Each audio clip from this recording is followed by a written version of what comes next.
Good morning, everyone. Good to see you all as usual. Welcome to this press briefing. As we had a lot of requests over the last 3 or 4 days about drones and OBS, and I promised Yanis we thought we would bring him here today to discuss that, because I know you have a lot of questions. So thank you, Yanis, CEO of OBS, for those who don't know. So we'll come on to that later. Just quickly, medal events, 14 sessions, 8 medals today. A couple of quick broadcast figures. Good day for NBC. Their programs, Prime Time in Milan and Milan Prime. 42 million average viewership, highest since Sochi. And this one I like, Globo, which is clearly not a winter sports powerhouse.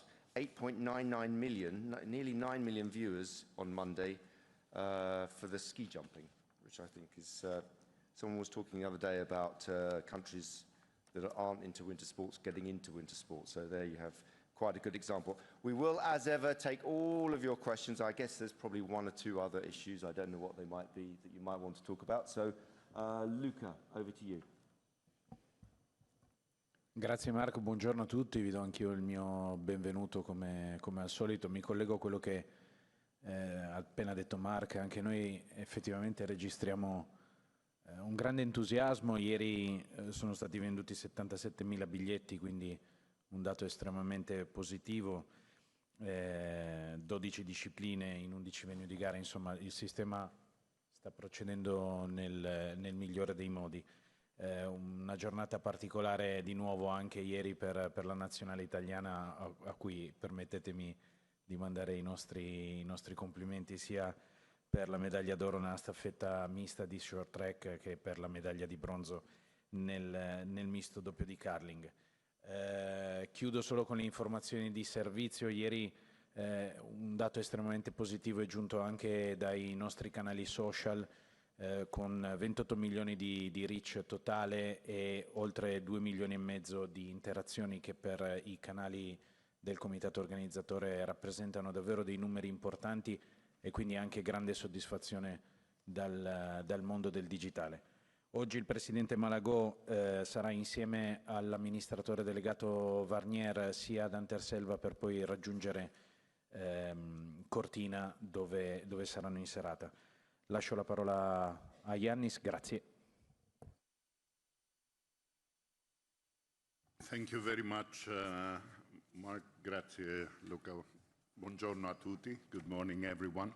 Thank you very much for the opportunity to discuss with you for a while a few of the innovations that we bring in the broadcast coverage of the games here in Milano-Cortina, especially the drones that understandably have drawn a lot of attention, not just from our media rights holders, but also from the audience.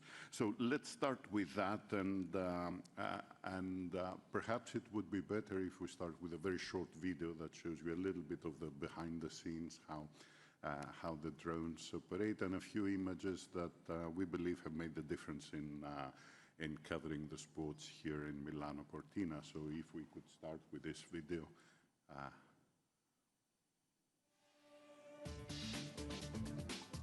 What really is new is that all these systems are equipped with proper professional broadcast gear. You have to control every aspect of the flight of the drone. Guys, they go up the mountain, they want to fly, they want to drop down the mountains because it's just what they love, it's what they do.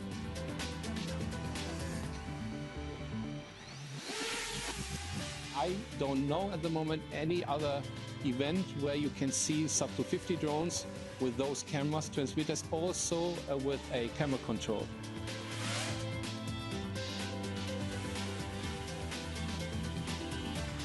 We're using this opportunity to test new technologies, and for the first impression of the director, we're good. You can expect some very nice shots.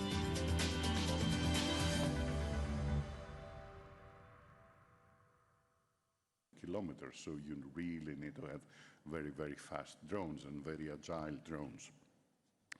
And what we had also was that we had to overcome some innate limitations of technology. Those are small pieces of equipment, so their batteries do not last long, especially in winter conditions. You know, the batteries go out faster. So we had to organize all these elements. But the single most important thing was to ensure, obviously, safety and to ensure that athletes themselves were happy and comfortable with it.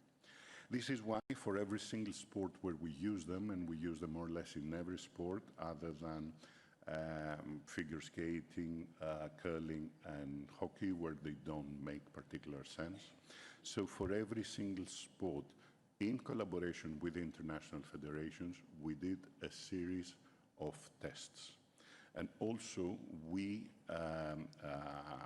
introduced them to all the athletes. For example, in sliding, all 70 of the athletes that participate in the competition have been themselves practicing with the presence of the drones. They have seen the results, they loved it, and they have actually touched the equipment and understood how it works. Now, there are, of course, a number of safety precautions that we are taking. First of all, these drones never fly on top or in front of athletes. They always follow the athlete. So if anything happens, the drone may go away, or it may go down or on the side. We have simulated situations like that with the International Federation in the actual venues where the games take place, and we have developed all the relevant procedures for safety. Of course, it's pointless to say that every drone here flies in collaboration with Italian civil aviation. We have been authorized for the exact paths that we use and for the processes that we use. But just to give you an idea about safety, for example, we're using for the first time drones in speed skating. They are chasing the athletes from behind. As I said before, because the drones are behind, the risk is not really with the athletes, but we wanted to make sure that there are no risks for the field of play. So in collaboration, for example, in speed skating with ISU, we have trained with their marshals that they have around the field of play and redo the field of play after each run. And they place the cones and so on. And we have a procedure in case something happens, how they remove immediately any debris from the field of play. Not that it has happened, and hopefully nothing like that will happen, but we have a series of procedures which are specific for each sport. But for us, as I said, the single most important thing was to be convinced that the athletes, the federations, but most importantly, the athletes themselves embraced the idea and felt comfortable. And this is the case. I must say that they were excited, probably more excited than us broadcasters, because for the first time, many of them could really tell, yes, now people can know what it feels to be riding a bob, or to be going with a luge, or to be going downhill. They had the same exact feeling. As I said, we did several tests before the games. We have controlled crash tests. We did all these things, and I think that we have done everything that's humanly possible to maintain safety. One important thing is the human factor. All the pilots that we use, for each FPV drone, we have a pilot and we have a spotter, a person sitting next to them, who really guides them about any situations in the environment. Because the pilot itself is wearing goggles like you wear in VR, and this is the way they pilot this piece of equipment. It's not possible to pilot them if you're just looking at them. Now, the pilots themselves are not just very experienced. We train them in the specific sport for a long time. I don't dare to say that they trained as much as the athletes, but I can tell you that they have spent many, many days, and actually they have provided a lot of input about what are the best possible shots and what makes sense and what doesn't. It's interesting that some of them have this background. Jonas, who is the pilot in ski jumping, is a ski jumper himself. He's friends with all the athletes. He knows the sport inside out. He was the one actually discussing with our producers and explain them what makes sense, how it makes sense to show the jump, what is the feeling, and to replicate it. But the same goes for practically everyone involved in this operation. So it may seem like a simple flight, but there has been a lot of preparation, years I would say of preparation, a lot of technical elements. You understand that all these require connectivity, safety, power redundancy. The good thing is that we have resolved also problems of latency, so that when you cut to a drone, you do not have a delay that sometimes you have with digital equipment and RF transmitted equipment. And this is why I believe that the result is good. I know that there is a question around audio and the noise that this equipment generate, which is a reasonable question. Let's say here that part of the issue is that in the coverage that OBS does for the Olympics, there is an extremely sophisticated audio plan.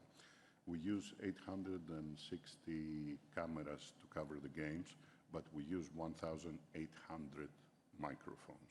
You don't necessarily see them because we plan for years how we're going to hide them in the snow, behind things and so on, but we pick every single piece of audio. Now, for the athletes themselves, practically, this noise it cannot be heard because, especially in the sports of high speed, where you mostly hear the noise, first of all, the drone is behind them, they're going towards the other direction, but also the noise that they have to deal with from the wind, from the physical condition of the wind, and the fact that they wear helmets doesn't, we haven't heard from any of them that noise is an issue. I would say that it's more for actually viewers on television. And there, as it usually happens, we have the weird phenomenon that we have a significant amount now of viewers who actually love it because they think that it brings a sense of fun and drama in the thing. Regardless, I think that through the years, this noise with technology will be reduced. I believe that also with AI, it will be at some point possible to reduce the capture of this noise from the microphones.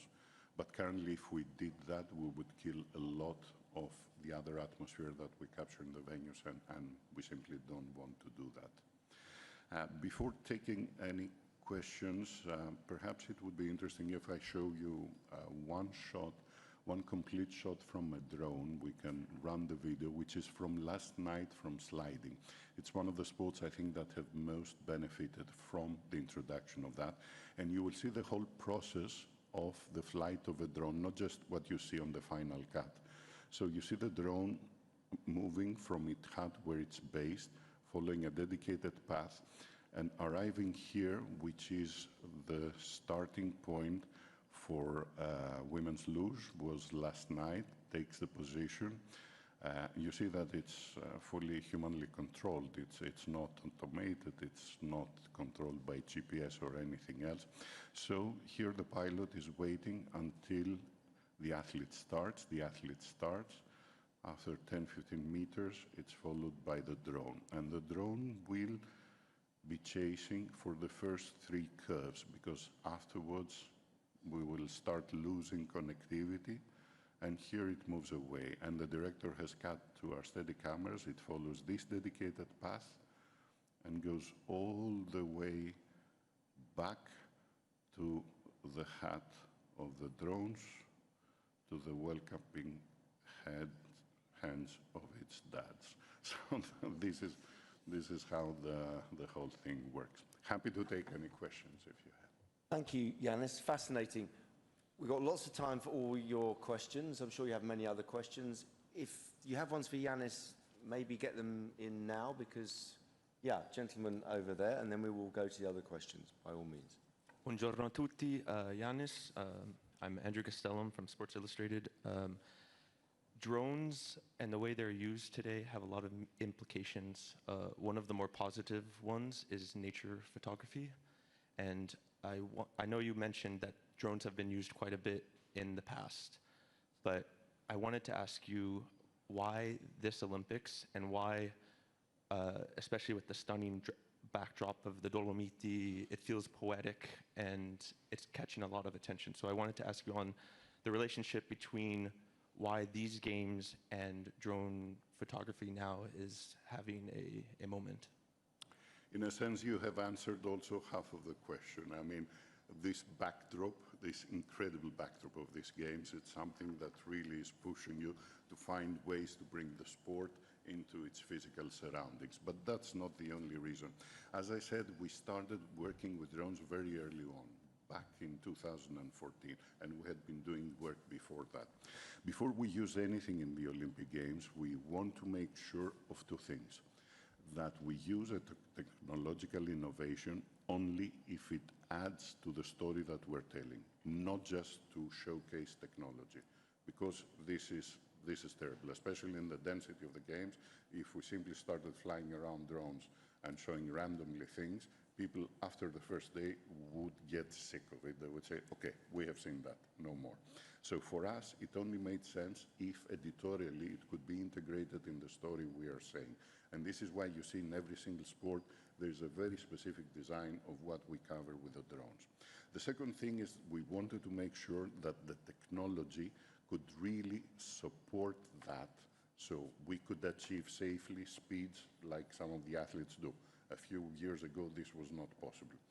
That the drones are agile and moving brightly enough in order to be able to achieve what we want.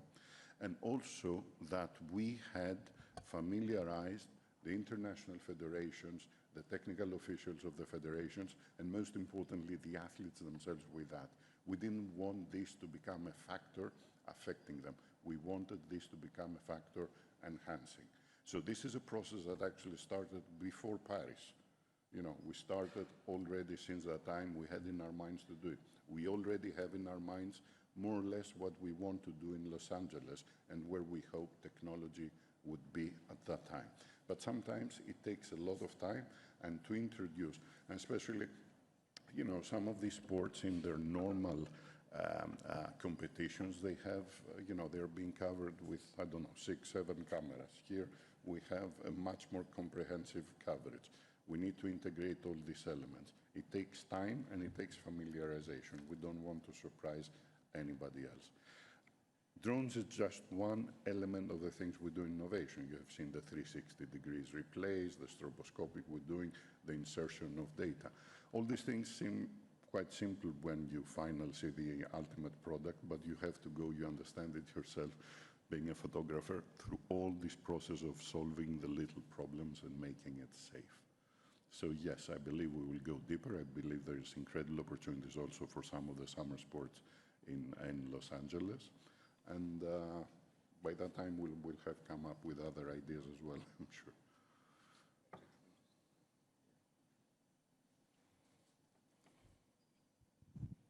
Bonjour, merci Marc. J'ai 2 questions, j'en ai une sur Alpes 2030, je poserai après peut-être.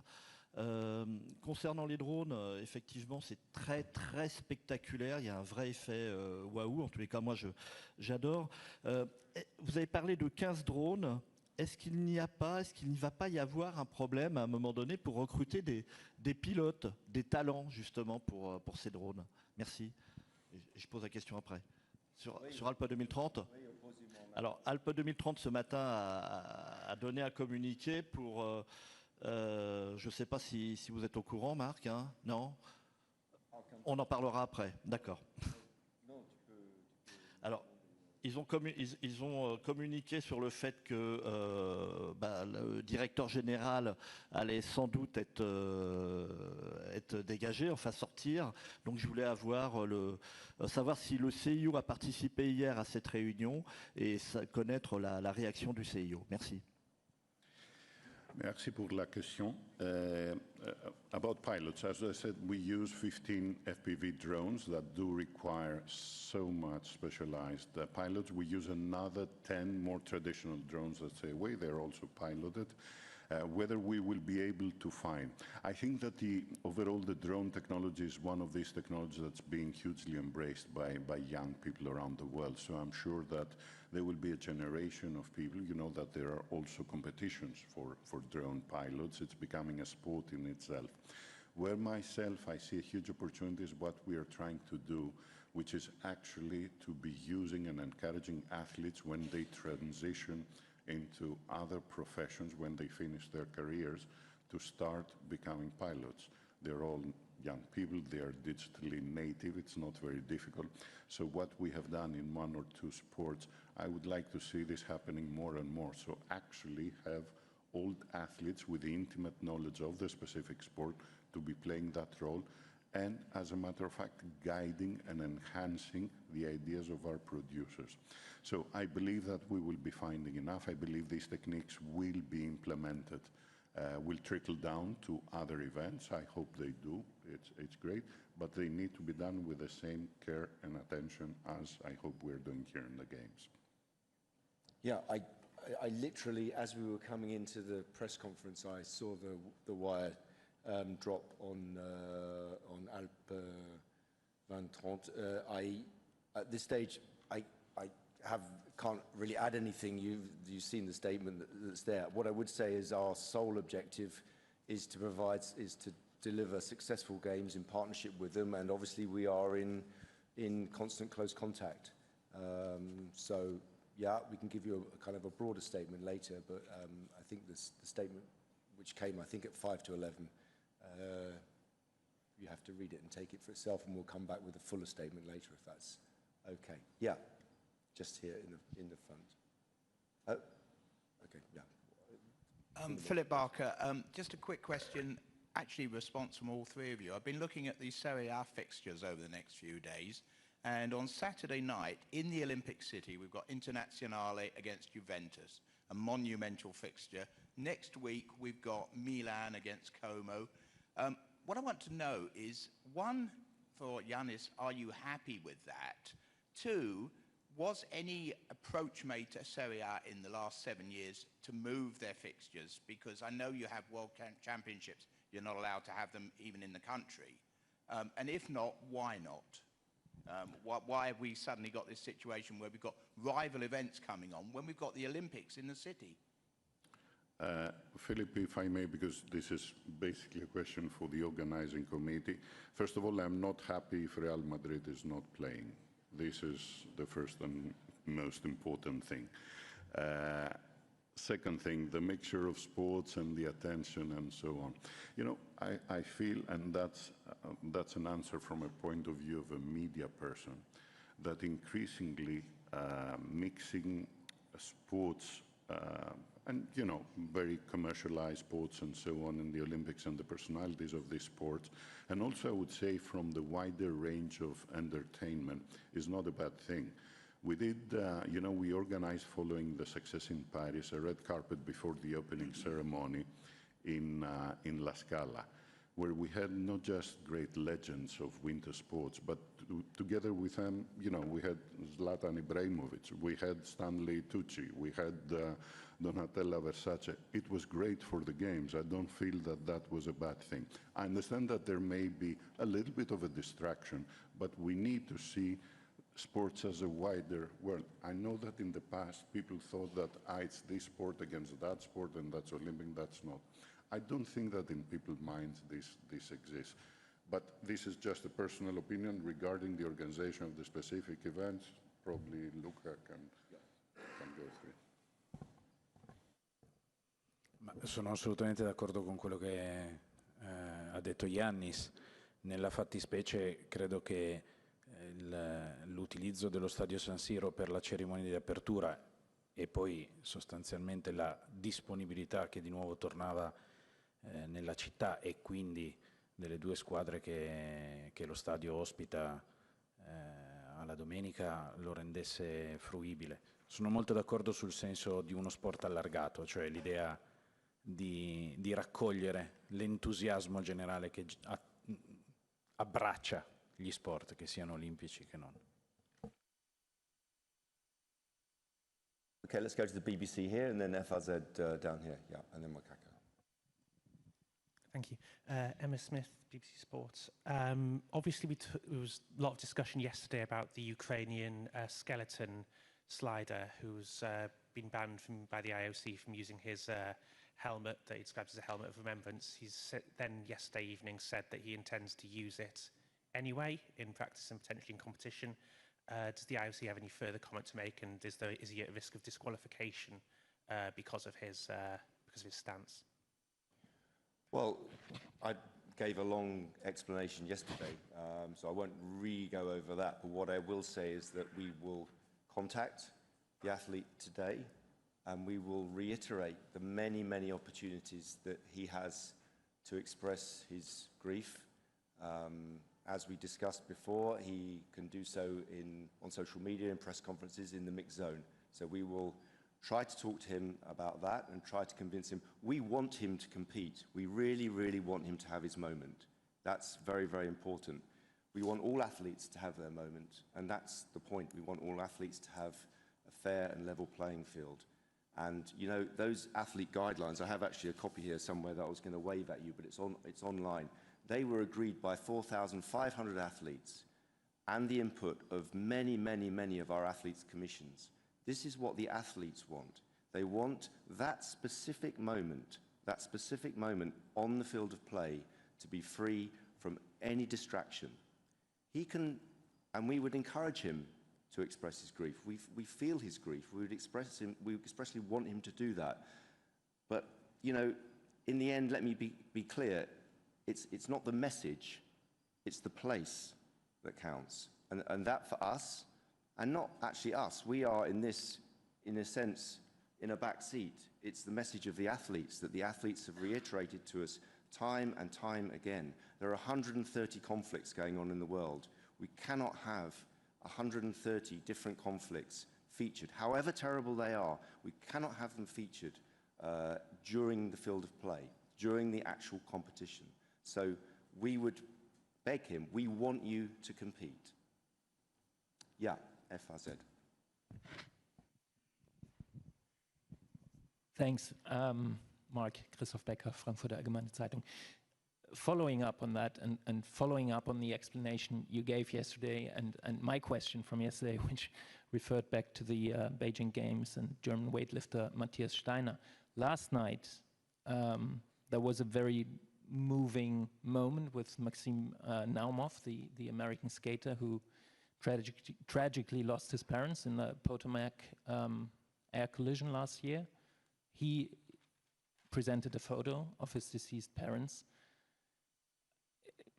Just to understand, was this something that is within the adapted scope of what is allowed under Rule 50, or technically or legally speaking, it's not allowed, but obviously because this is a very emotional and frankly very human gesture, this is something that's being ignored or just taken into account, and then life goes on. No, I mean, as you said, this is a very emotional, very human, spontaneous gesture, and I think everyone would understand someone who has lost their parents in such a tragic way. In a sense, it highlights what we're saying, because this Ukrainian athlete, Garaskevich, he can do the same. He can have his helmet, he can show his helmet, he can walk through the mixed zone, he can talk to people, and actually also, by the way, we have loosened the rules. We are offering him to also wear a black armband to commemorate his friends and colleagues who've lost their lives. But actually, the case of last night actually makes what I'm saying even stronger, in the sense that we see that as a way forward. That he competed, the athlete competed, and afterwards, okay, there's some discussion about where it took place, whatever, but afterwards he expressed spontaneously a human emotion. And I think rules will never exactly work for every single case there is, but I think you can see a very clear difference, and something again that we would really urge this athlete to do is express your understandable grief before and after the competition, as this skater did so eloquently last night.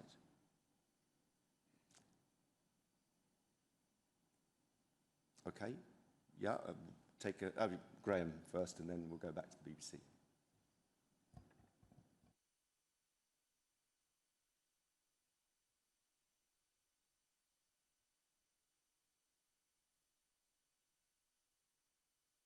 Thank you very much, Mark. It's a question for you and one for Luca as well, if I can.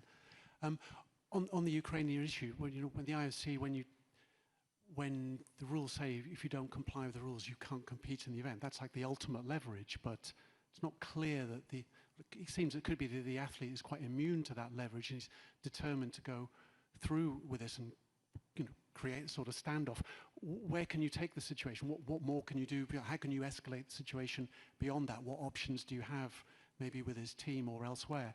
And a question for Luca on mascots. They seem to be hugely popular. All the stores seem to have sold out of them. Is there more inventory coming in? Because we're used to the most popular items maybe being sold out by middle of week 2, early in week 1. They're either very popular or there's not enough of them. Are there more coming in? Thank you.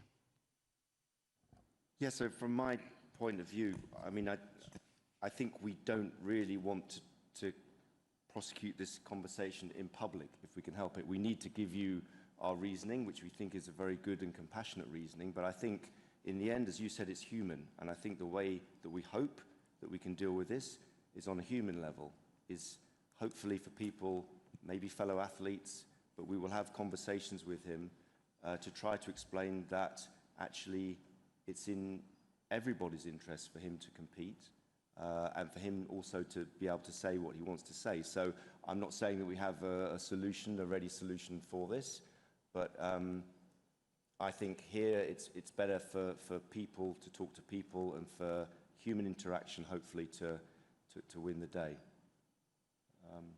Luca, your question on mascots, I think.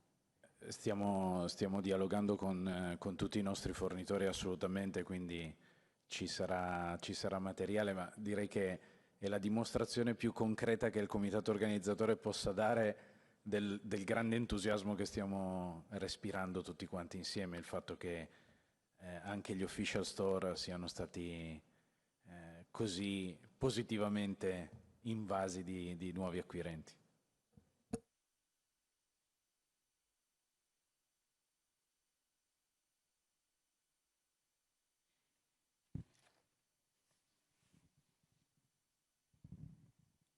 Hi, Emma Smith, BBC Sport again. Obviously, this is the most gender-balanced Winter Olympics ever, I think. Gender-balanced? But there is obviously one discipline where only men compete, which is the Nordic combined. What is the reason for this, and why we see in the future a women's event of this in future games?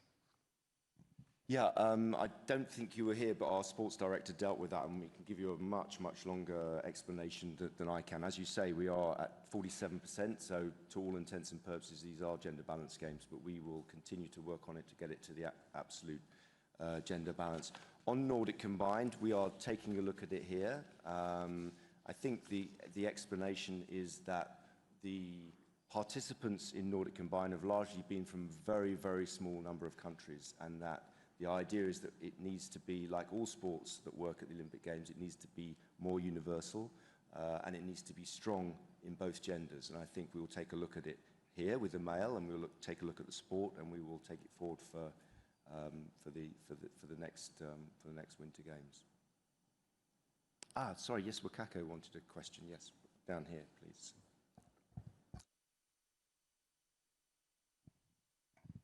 Thank you. Wakako Yuki from your museum. One question each to Yanis and Mark. Yanis, thank you for today and yesterday. It was fascinating. And you just hinted about the future games, Los Angeles as well. The summer games different from winter, obviously. Winter is more speedy, in my view.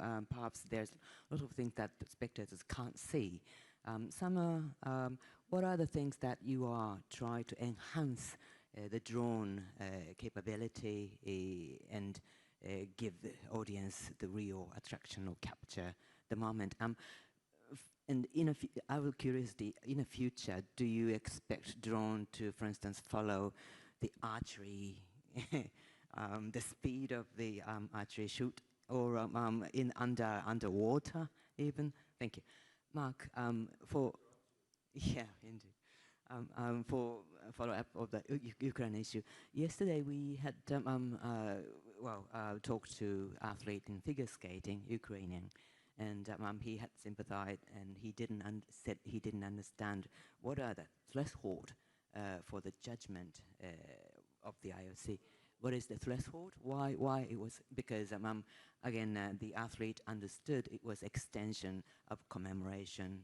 He had his dear friend, things so forth, and in a way, could you explain to us what are the definition of the rules, or how you would judge? Is it the way that it was displayed outside? For instance, if it were inside the helmet, like some other Japanese athlete did with their deceased relatives, is it okay? Or, things so forth. Thank you.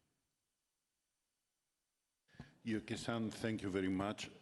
Of course, for every sport, you have to think and imagine what would make sense. And yes, there are a number of summer sports where it wouldn't make particular difference if we use drones. It would be a forced thing. But still, there are many sports and disciplines in the summer edition of the Games where one can imagine an intelligent use of drones, runs like marathons. Surfing is clearly one that can benefit. A lot of sports like that where we need to think. As I said before, it's important that what we do and what we design to make editorial sense. You are speaking about archery and following the path. This wouldn't make sense because what would be captured in less than a second that lasts this flight, the human eye does not have the capacity to be following in continuity that. It would be 25 images that only if you slowed them down, not went as fast as that, would make sense. And this is why it's one of the sports that started benefiting a lot when we started using extreme slow motion, where people started realizing for the first time that the flight of the arrow is not straight, nor is the arrow constantly straight. It's constantly pulsating and moving. Now, and this is related to editorial decisions, and sometimes it makes sense in sport, rather than follow the speed, to actually slow down the time or freeze the time as we do with 360-degree replay, where you actually freeze a moment and you try to show better what's going on at this specific moment, or with the stroboscopic that we're using. So one needs to use whatever techniques are appropriate. It's not about the technique, it's about the storytelling. But for sure, also in the summer sports, there are opportunities for drones. Thanks, Wakako, for your question. Actually, I said I had it. I did manage to dig out the guidelines on athlete expression, which sounds very kind of bureaucratic, but this is the document that was agreed by the 4,500 athletes' input, with the athlete commission's input from around the world, from federations, NOCs, and so on. And they're quite clear, but we also, as with all rules, as I was saying earlier on, as with all rules, no one's quite sure. What I would say is, for us, and for the athletes more importantly, the field of play is sacrosanct. These people have dedicated their whole life to getting to where they've got to, and they want to have a moment to perform. So they all agreed that they would, if you like, give up their rights and have a field of play that was even for everybody and free from interference. And that is the fundamental.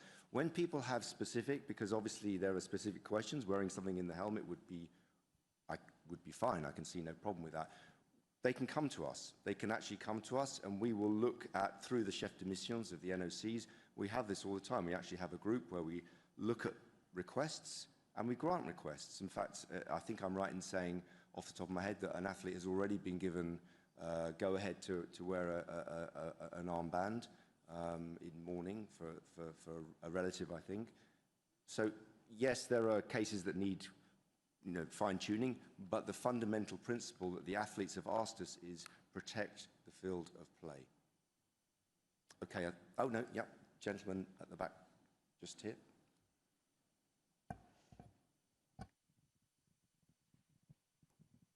Ian Axon from Reuters. Not to labour the point, Mark, on the Ukrainian, but what would happen if he insisted on wearing the helmet? Are you disqualified pre-event? Are you physically sort of prevented from doing it, or are you disqualified after?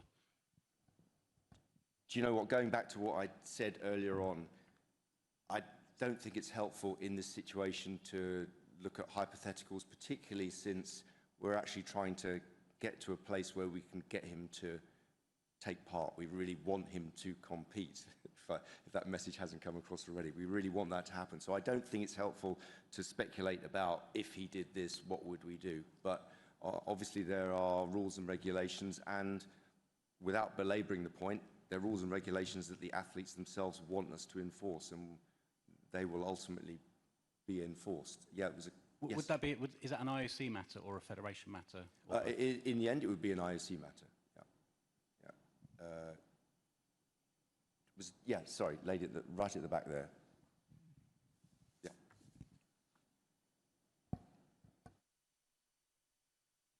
Hi there, Heather Butts with CTV National News. A few Canadian speed skaters and an American speed skater have raised issues with the ice conditions on the short track, saying that it's too soft, they're falling. Is this something you're looking into? Was it perhaps the right decision to hold figure skating and short track speed skating at the same venue? Sì, siamo a conoscenza di, peraltro, poche issue di questo tipo. Quello che io le posso garantire, ma lo potete vedere direttamente anche voi andando nelle venue competitive, è che l'Ice Master misura la temperatura del ghiaccio e verifica la condizione del ghiaccio costantemente durante tutto il periodo di gara, per cui riceviamo onestamente complimenti per la qualità dei campi di gara. Grazie.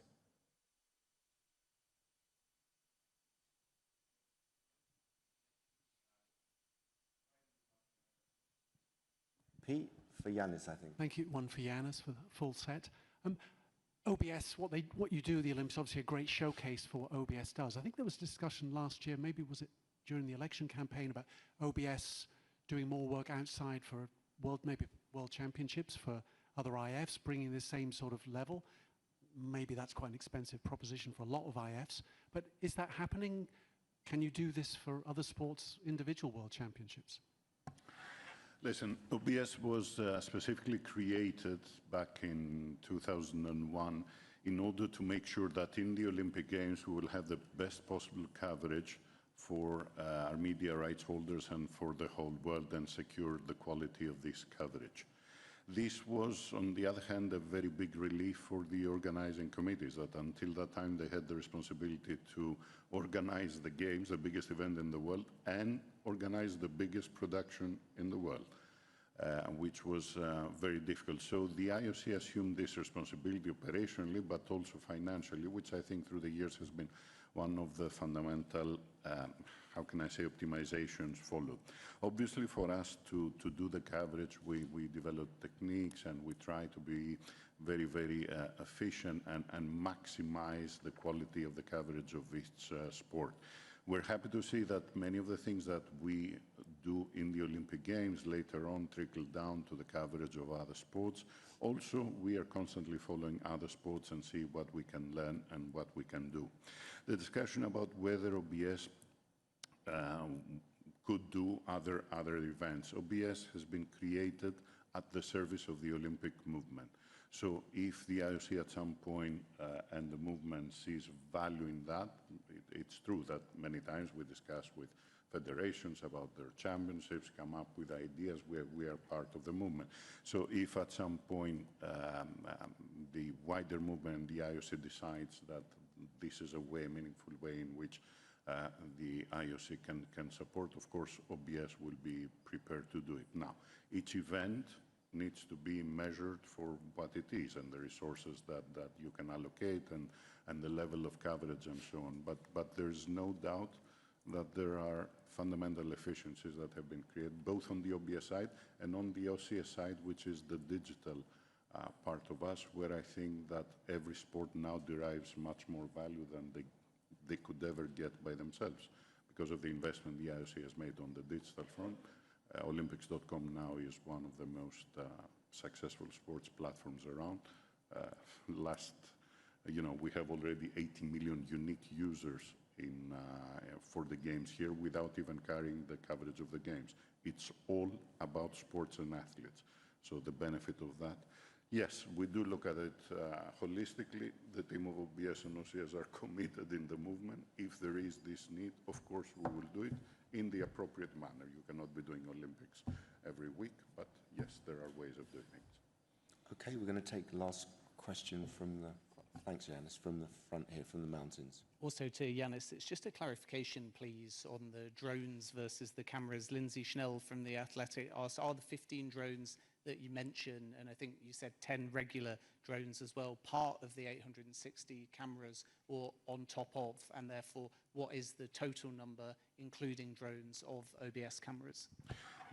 The cameras that we use, if the count is correct, is around 140. I hope that they don't hide anything from our finance department. And it's around 1,800 microphones. We are paying equal attention, I could say, to audio for two reasons.